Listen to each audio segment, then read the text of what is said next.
So I think John will juke Dany in the Winds of Winter, or more specifically, probably A Dream of Spring. I'm just going to say the Winds of Winter because it's easier to imagine. We can't imagine A Dream of Spring right now. But either way, at the end of the books, Jon Snow, not unlike in the show, will juke Dany and unalive her.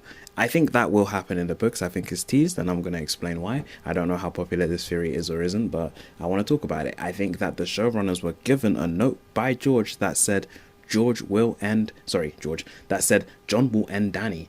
And there were probably a bunch of notes as to why, and they just ignored all that and made up their own reason. So I don't think the execution will be the same. Let me make it clear. I do not subscribe to Mad Queen Daenerys. I don't think that's endgame for Daenerys. I don't think it's foreshadowed. In the show, it's hinted at more than it was in the books. So maybe the show people always knew that they wanted to do that. But that just isn't where they're going with Dany in the books, in my opinion. I'm open to discuss it. I think that's a separate video to get into whether or not Dany is going to go insane or not. So hear me out if you think she will go insane, because my theory still works if she does go insane. But I actually don't think she'll go insane, and Jon still has a reason to juke her and unalive her. So how does that work? Hear me out. It ties into larger, more popular theories that are also already out there. One of which being that Jon Snow could very well become the new Night King of sorts. Now I know in the books there is no Night King like there is in the show. There is the Night's King and that kind of imagery, whatever. I agree with the idea that in the books, the White Walkers are looking for a new leader. If you're not familiar with this theory, it builds off the prologue, the very first chapter thing in all of A Song of Ice and Fire. The very first prologue from the very first book has Sir Waymar Royce and Night's Watch guys going up against some White Walkers. It's the intro to the show, it's the intro to the books, because the White Walkers are endgame, they are the most important thing, so that's why the show starts with them. And the way they treat the Night's Watch that they're fighting, it's as if they're testing them. And there's a popular theory that the test is to see if any of these guys is worthy to lead them. There is this hint of a vibe in the books that there are other videos out there by like David Lightbringer, etc., who can better explain it than I can. But there are hints that Jon Snow, think about it. They call him Lord Snow when he's at the Night's Watch. Lord Snow, that's like a nickname for the Night King almost. And then there is the Night's King thing that is in the books where Old Nan says that the Night's King, who was a Night's Watch guy who made love to White Walkers and was like one of their leaders, he was said to be of Stark blood, like Jon, so hints, wink, wink. Then you also have Jon's whole storyline, I'd argue, is him kind of uniting people and joining up with the Ops. He was like a normal kind of northerner, and then the Night's Watch are kind of looked down upon, but he joined them. He joined the Ops. Then he had Ops there. He had people in the Night's Watch that were trying to bully him, like Gren, and then he became, I think it's Gren, then he became friends with them instead. He joined the Ops. Then he went to the Wildlings and they were Ops, and then he became friends with the Wildlings and he joined the Ops. I think even Daenerys in the show, Daenerys and her armies, they're the Ops, and Jon Snow goes over there and he becomes friends with the Ops. It's his whole storyline in both the books and the show that he tends to, rather than make war with people, make peace with them. You feel me? He goes to the Night's Watch and he's prepared to make war with all of his buddies. And then Tyrion advises him to just make peace. He goes to the Wildlings and he's ready to make war with all of them. And then he meets Ygritte and then he's ready to just make peace.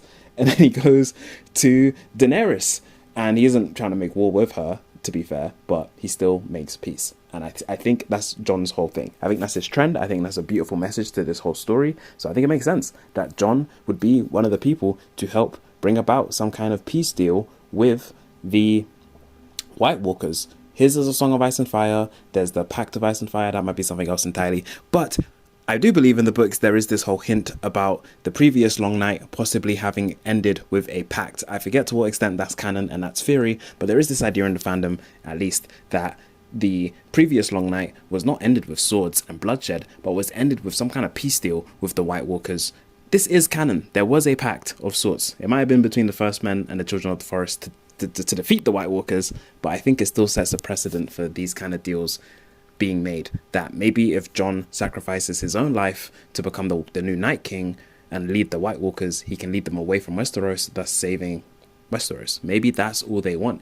And there, again, there is no Night King in the books, but maybe that's where the showrunners got the idea from, that they're looking for a king, they're looking for a leader, and I think it being Jon makes a lot of sense. He's Lord Snow. He's already died and come back from the dead, which I'm sure he will do in the books as well. So it's kind of fitting for him to become the new Night King in that sense. There's, again, bigger, better videos on why Jon will become the new Night's King. I don't want to retread old ground. People have spoken about this theory, I'm sure, for a long time. That's not the point of my theory. We've spoken about that long enough. The point is that I think Daenerys will also join Jon being his Night's Queen. She'll be the Night's Queen to his Night King. I think there is also foreshadowing that Daenerys will be there to join Jon to becoming the new royal White Walkers, if that makes sense. Now, how do White Walkers get created? We don't know in the books. There are popular theories that it's through shadow casting, the same way King Stannis had to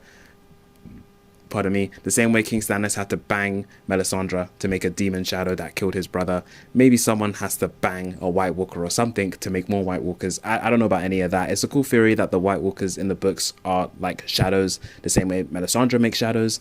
It's cool. It makes a lot of sense. Quite different, obviously, from the show, but it does make a lot of sense.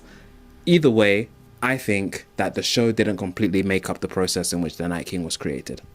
That has to have come from George, to some extent. And I think it does tie into some book ideas. You have what looks to be a first man, maybe even a Stark, tied up to a weirwood tree, being stabbed in a ritual by a child of the forest in the chest, and then it turns that individual into the Night King, right?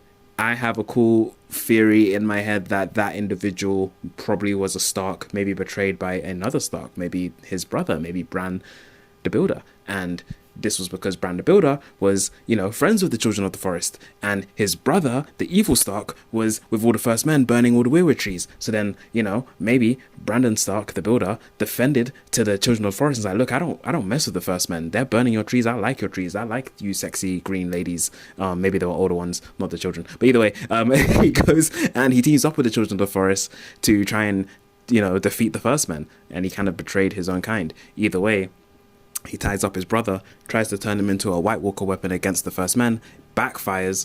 His brother becomes the Night King, makes his own White Walkers, and goes for both the Children of the Forest and the First Men, and becomes his own faction in its entirety. And then it takes, Bran the Builder, the Children of the Forest, the First Men, and the White Walkers and the Night King to come to an agreement to stop the war. The White Walkers and the Night King leaves. Bran the Builder builds the wall with the Children of the Forest and giants. He builds Winterfell, and they make a deal that the White Walkers are not to come back, and that the Stark Night King is not to come back unless, the deal is, look, we'll give you babies to sacrifice every now and then, and also when the time is right, we'll give you a Stark baby to be the new Night King, your heir, since White Walkers probably can't have babies, hence they need cross the sacrifices, which is in the books as well. White Walkers can't make babies, they need the human sacrifices, and maybe they want a specific one. They want a Brandon Stark, they want, he wants his heir, basically, and when the time is right, and now the time is right. That's a whole separate thing. In my fan fiction, The Winds of Winterfell, which is 100,000 words, you can find it in the link below, I go with the idea that maybe Bran is the prince who was promised. Maybe Bran with all his superpowers, the Night King doesn't want to kill Bran. He wants Bran to ascend him and replace him and take his throne. But Jon is like, no, let me do it. I don't want to spoil my whole fan fiction, but yeah, I wrote 100,000 words on that. Separately, back to the topic at hand. Yes, I think that Jon will accept the sacrifice to become the new Night King. The old Night King will finally be able to die after thousands of years of being depressed. But he can't just die. He needs someone to lead the White Walkers, and he wants it to be someone of his original blood, which is a Stark, which Jon Snow isn't his first choice. Bran is, but hey, he'll take the dragon riding bastard. It's still a good deal, especially when the dragon riding bastard comes with his lover, because Daenerys refuses to let Jon Snow, at this point in the story, the last person she has, that her last family member, her lover, at this point in the story, Jon is all Daenerys has left. Let's assume that all of her peoples have been wiped out by, I don't know, the White Walkers. Jon is all she has left. All she's ever truly wanted was not the Iron Throne. All she's ever truly wanted was home, which is, I think, a metaphor for just love. Just peace and love. It's all she's wanted, and Jon gives that to her, but now it's being taken away because he's dying, or because he's becoming the Night King. Sorry, I got interrupted. I kind of forgot where I was, but yeah, man, I think that, yes, Daenerys, she will, she'll want to be with Jon. She loves Jon, Jon loves her, but like Jon is like, oh, love is the death of duty, so I have this duty to become the White Walker leader and take them back to the far north. And Daenerys is like, I do have a duty to my people, but my people are almost entirely dead. And also, screw that. I've chosen duty my whole life. I'm choosing love. And she chooses to go with Jon. And what that means, the only way she can survive in the far, far north is to also become a White Walker. And Jon is hesitant because even though he's himself a White Walker, Night King now, he still has a bit of Jon inside him, which I think is a part of George's magic system as far as death is concerned. A part of you always lingers, or almost always lingers. So Jon is still in there. He doesn't want to turn, he promised he would. He promised me, Ned, promise me, Jon, turn me into a White Walker after they turn you into one. And then Jon becomes one. And he's like, actually, I don't want to stab my lover in the chest and turn her into a... Because that's the process. We saw it in the show. You stab the person in the chest. So Jon relents. He has the Children of the Forest who are, White Walker supporters. You have to understand that the Children of the Forest, the White Walkers, they are just metaphors for humans. I don't really... There's a reason why I don't love the idea of them being shadows.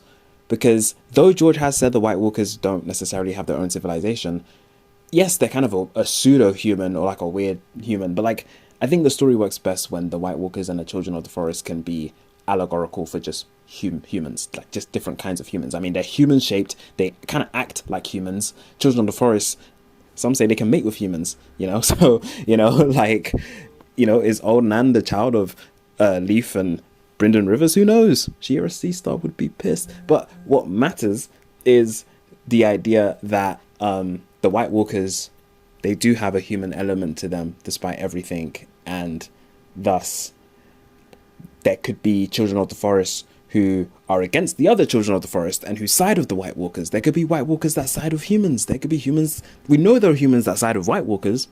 My fanfiction explores those interesting dynamics and to not expect things to be too black and white. The Winds of Winterfell in description.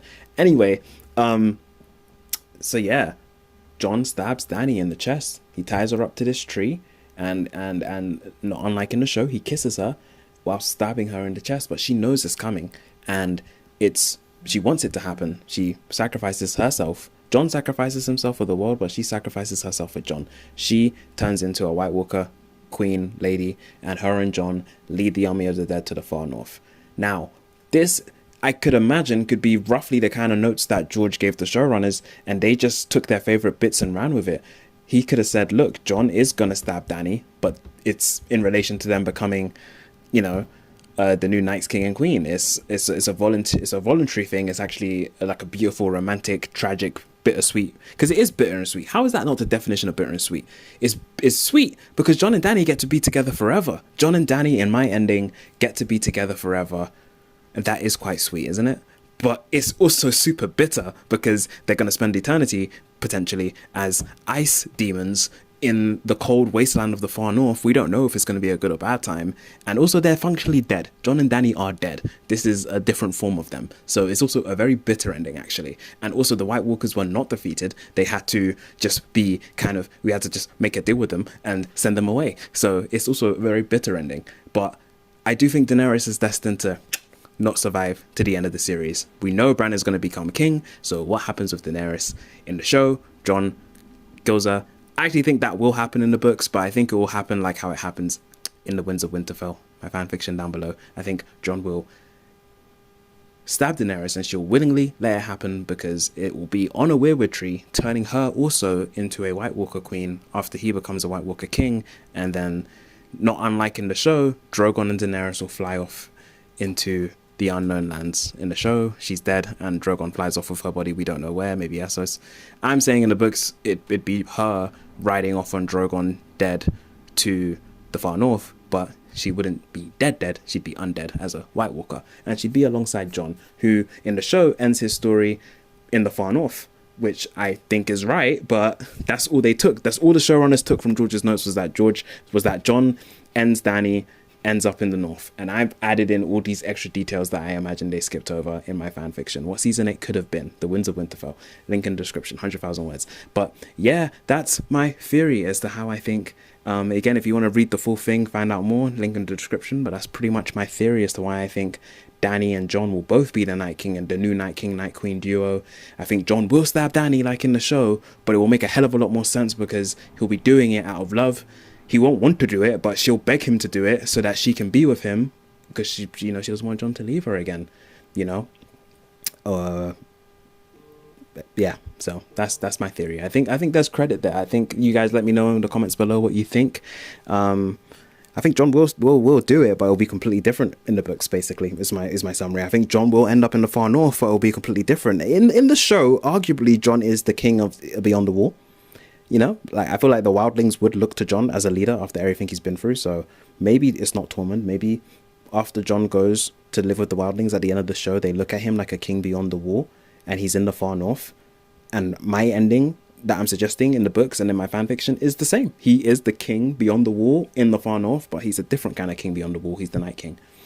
So Daenerys dying and flying off, I think, will happen, but be different. And Jon ending Dany and going to the far north will happen, but be different. That's my endgame theory for Daenerys and Jon. I think roughly something like that will happen in the Winds of Winter / A Dream of Spring.